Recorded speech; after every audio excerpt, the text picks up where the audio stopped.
Yes, he's all of it. Okay. At the outset, I would like to thank you all for coming here and making this summit a success. And I have been interested in a very important topic. And listening to the morning talk of peritoneal flap, I must say some things need to be changed and some things need to be kept there. And we have to see what we can do best for the patient. And I have been interested with the talk of optimization of loss of domain ventral hernia. So what is actually this loss of domain? If we see this one, I guess I'm online, yeah. So, Ghalib said, शोरीदगी के हाथ से है sir वबाल दोष, सहरा में है खुदा कोई दीवार भी नहीं. Well, it's a matter of speculation as to what domains Ghalib was lost in, but this staggered image will get clearer as we will be discussing loss of domain. So, what actually it is? There was a Delphi consensus of experts that defined loss of domain.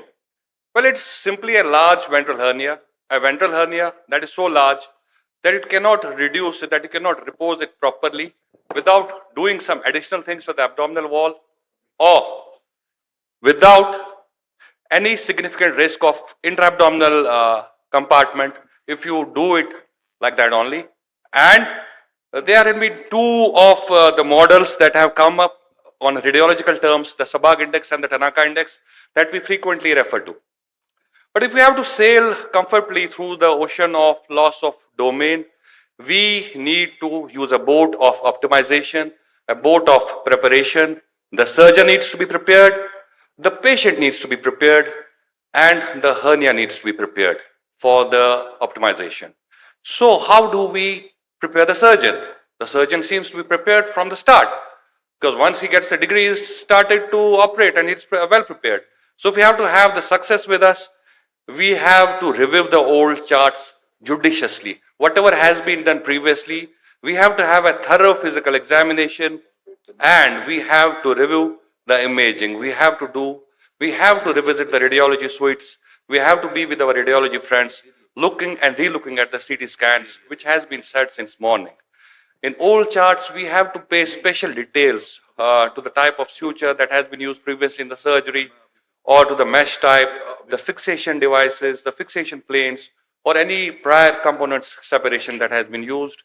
Again, in physical examination, we have to see the laxity of the abdominal wall, the skin, the scars, what's the context of the skin, and are there any stomas, are there any ulcers there, and is the hernia reducible? And we have to palpate specifically the edges of the rectus abdominis. Again, in imaging, we have to see the quality of the wall. I guess we have to do all these three things in congruence. And that sets the tone for the surgery. Once the surgeon is ready, he will make the patient ready. Now, how do you get the patient ready? There are pointers to it. How do you optimize the patient?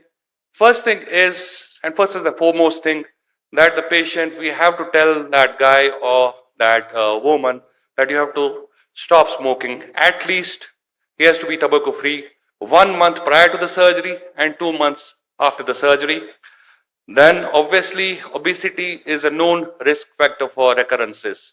If the BMI is more than 35, we have to offer a bariatric program or a weight loss program to the patient, and we need to cut down on the weight. Third thing is diabetes. The target HbA1c in these patients is 7 to 8. Again, cirrhosis, because many of the patients may come with end-stage liver disease. A target MELD is less than 10. Maybe we may need a bridging tips for it or a paracentesis of the ascites. Then, nutritionally, we have to ensure that the patient is optimized. The albumin has to be more than 3.5. We should encourage the patients beforehand to go for an exercise program.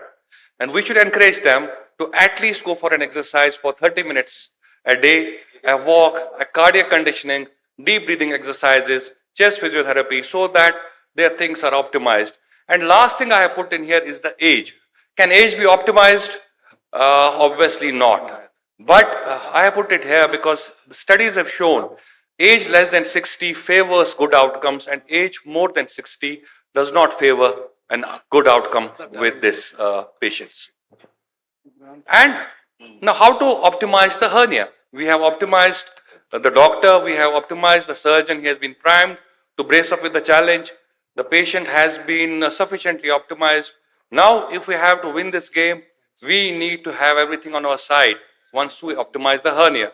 And to optimize the hernia, we need to have some botulinum toxin or the progressive pneumoperitoneums that we use preoperatively for hernia optimization. I'll be talking about these two precisely, what to do and what not to do. So, this is a short journal that I have written on hernia optimization, starting with botulinum toxin A. What is it? It is a neurotoxin which prevents acetylcholine release, causes flaccid paralysis of the muscles. The onset is usually at 2 to 3 days, and the peak of the onset is in 4 to 6 weeks, and the total duration of action remains for 5 to 6 months. We can use 3 or 5 sites, 3 or 2 planes, variously mentioned in literature. Our experience is mostly 3 sites and 3 planes on each side, and usually it's well tolerated, but there are side effects. Cough, sneezing, hypersensitivity are the issues, and there may be occasionally abdominal distension in these patients. So what are the anatomical perspectives? We have to concentrate here. This is the lateral abdominal wall on an ultrasound. You see, these are these white lines, the hyperechoic things. They are the perimycial fibers.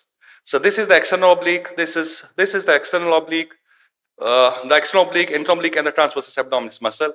We use 3 points on each side as devised by Smoot et al. So these are our patients. This is the procedural video of our patient. We use an ultrasound guiding. You can see the muscles getting splayed up.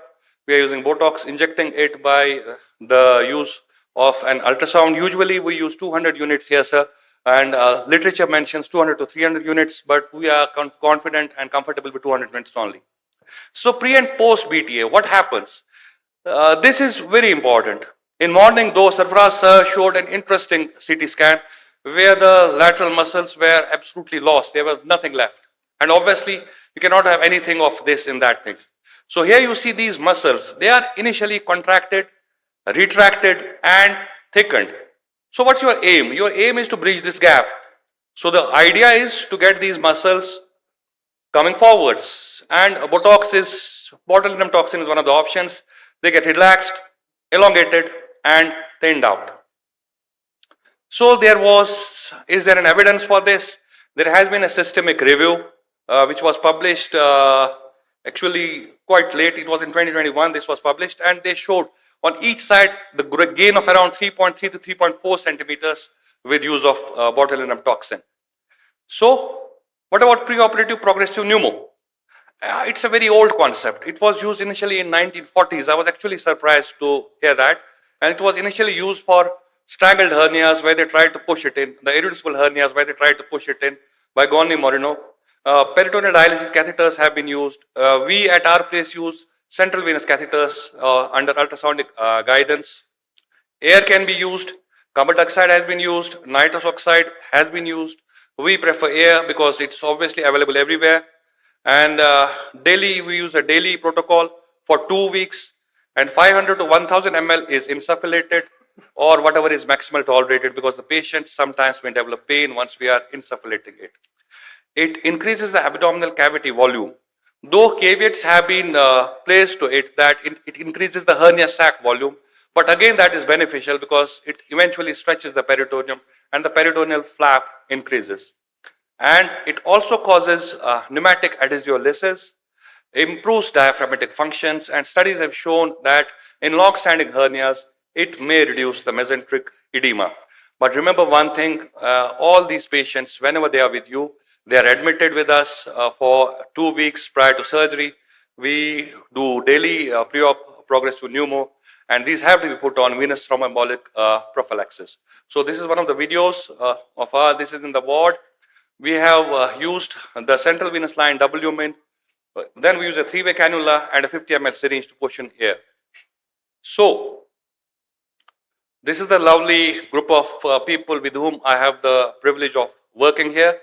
And we have quite an early experience with the use of botulinum toxin and PPP.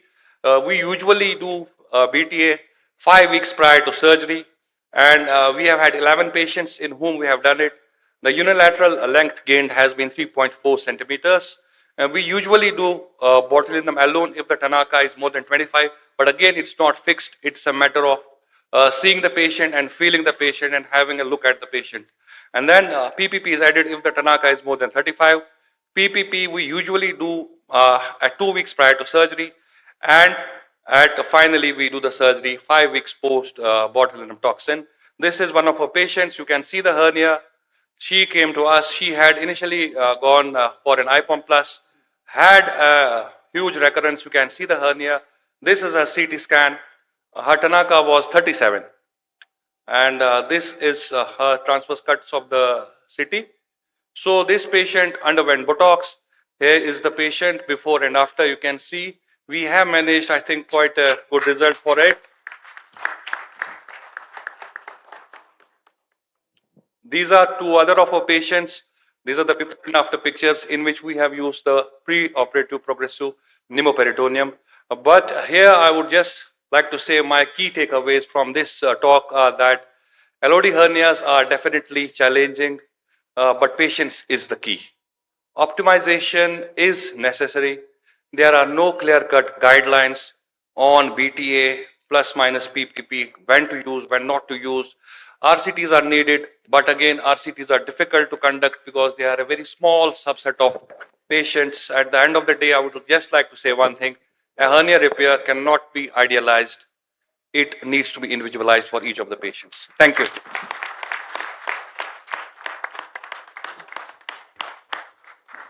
Dr. Arshad, I must congratulate you. You are doing a great job here. Thank you, And sir. you have a fantastic